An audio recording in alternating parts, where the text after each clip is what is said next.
our channel. இன்னைக்கு என்ன recipe பார்க்க போறோம் பாத்தீங்கன்னா ஒரு சூப்பரான கோபி 65 எப்படி செய்யறதுன்னு பார்க்க போறோம். அதுக்கு முன்னாடி இந்த சேனல் நீங்க இன்னும் சப்ஸ்கிரைப் பண்ணலனா மறக்காம சப்ஸ்கிரைப் பண்ணுங்க. பக்கத்துல இருக்க பெல் ஐகான் பிரஸ் பண்ணிடுங்க. அப்பதான் நான் போடுற வீடியோ அடுத்து உங்களை வந்து சேரும். வாங்க வீடியோக்குள்ள போலாம்.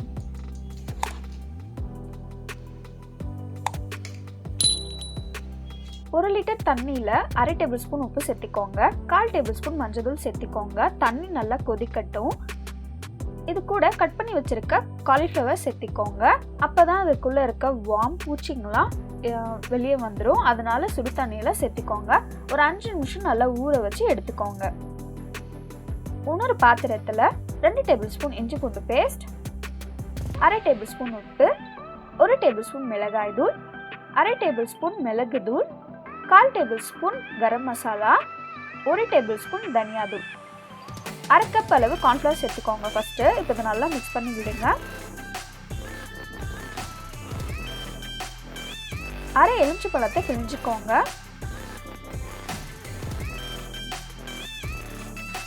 இது கூட கொஞ்சோண்டு தண்ணி சேர்த்துக்கோங்க.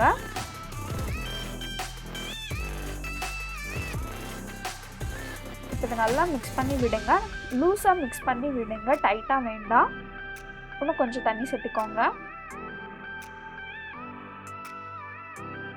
இந்த கன்சிஸ்டன்சில நான் மிக்ஸ் பண்ணி எடுத்துக்கிறேன்.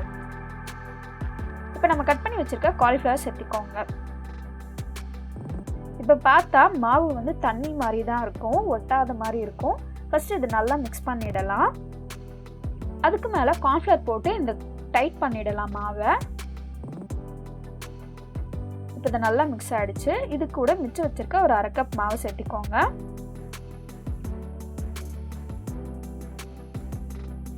இப்போ பார்த்தீங்கன்னா இன்னும் தண்ணியாக தான் இருக்குது. இது கூட இன்னும் 1/2 கப் மாவு சேர்த்துக்கிறேன்.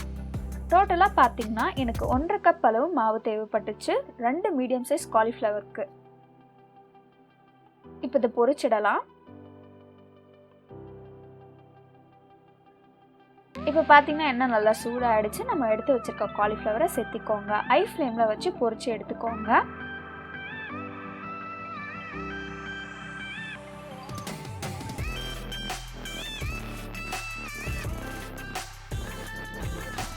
ஏன் மாவை நம்ம தண்ணியாக கலக்குறோம்னா அந்த காலிஃப்ளவர் மேலே ஒரு லேயராக ஒட்டும். அதனால தான் நம்ம லைட்டாக தண்ணியாக கலந்து அதுக்கப்புறம் கார்ன்ஃப்ளவர் சேர்த்திக்கிறோம். இதுவே நம்ம திக்காக கலந்துட்டோம்னா மாவு வந்து காலிஃப்ளவர் மேலே ரொம்ப தடிப்பாக ஒட்டிடும். அதனால தான் நம்ம மாவை நல்லா கரைச்சி நம்ம சேர்த்திருக்கோம்.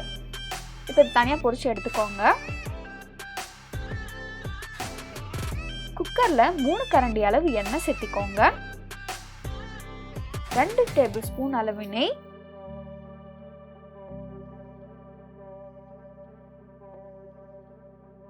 1/4 டேபிள் ஸ்பூன் ஜீரகம், 1/4 டேபிள் ஸ்பூன் சோம்பு, 6 மிளகு, 2 துண்டு பட்டை, ஒரு பிரியாணி மொக்கு, 5 கிராம்பு, 3 ஏலக்காய், ஒரு ஸ்டார், ஒரு பிரியாணி இலை. இதை நல்லா மிக்ஸ் பண்ணி விடுங்க. நல்லா பொரியணும். இது கூட நறுக்கி வச்சிருக்க ஒரு வெங்காயம் சேர்த்துக்கோங்க. இப்போ இதையும் நல்லா மிக்ஸ் பண்ணி விடுங்க. இப்போ வெங்காயம் நல்லா வதங்கிடுச்சு. இது கூட 2 டேபிள் ஸ்பூன் அளவு இஞ்சி பூண்டு பேஸ்ட் சேர்த்துக்கோங்க. இஞ்சி பூண்டு நல்லா வதங்கணும்.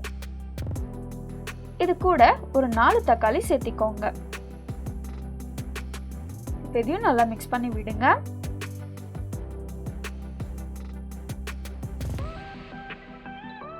ஒரு டேபிள் ஸ்பூன் அளவு கல்லுப்பு சேர்த்துக்கோங்க.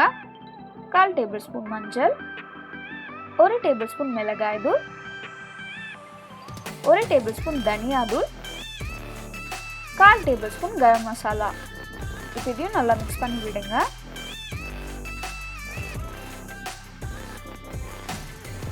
ஒரு கை அளவு கொத்தமல்லி சேர்த்துக்கோங்க.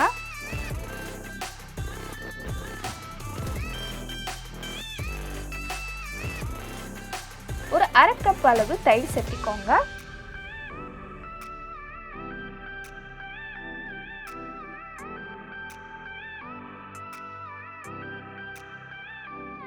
இதுல 1/2 எலுமிச்சைப்பழம் பிழிஞ்சு விடுங்க. இப்ப பாத்தீங்கன்னா எண்ணெய் வெளி வர ஆரம்பிச்சிடுச்சு. இந்த ஸ்டேஜ்ல 4 டம்ளர் அளவு தண்ணி சேர்த்திக்கோங்க.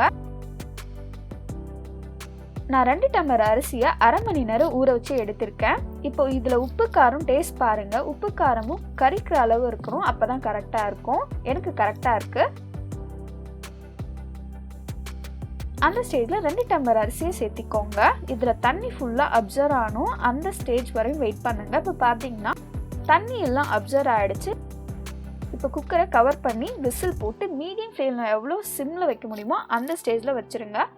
15 நிமிஷம் நல்லா குக் பண்ணுங்கள். ப்ரெஷர் போயிட்ட அப்புறம் ஓப்பன் பண்ணுங்கள். நம்ம பொரிச்சு வச்சுருக்க காலிஃப்ளவர் சேர்த்திக்கோங்க. அது கூட கொஞ்சோண்டு கொத்தமல்லி தூவி மிக்ஸ் பண்ணி விட்டிங்கன்னா நம்மளோட சூப்பரான கோபி 65 பிரியாணி ரெடி ஆகிடுச்சு. கண்டிப்பாக அந்த ரெசிபி வீட்டில் ட்ரை பண்ணி பாருங்கள். மறக்காமல் இந்த சேனலை சப்ஸ்கிரைப் பண்ணுங்கள். இந்த வீடியோ உங்கள் ஃப்ரெண்ட்ஸ் ஃபேமிலியோட ஷேர் பண்ணுங்கள். தேங்க்ஸ் ஃபார் வாட்சிங்.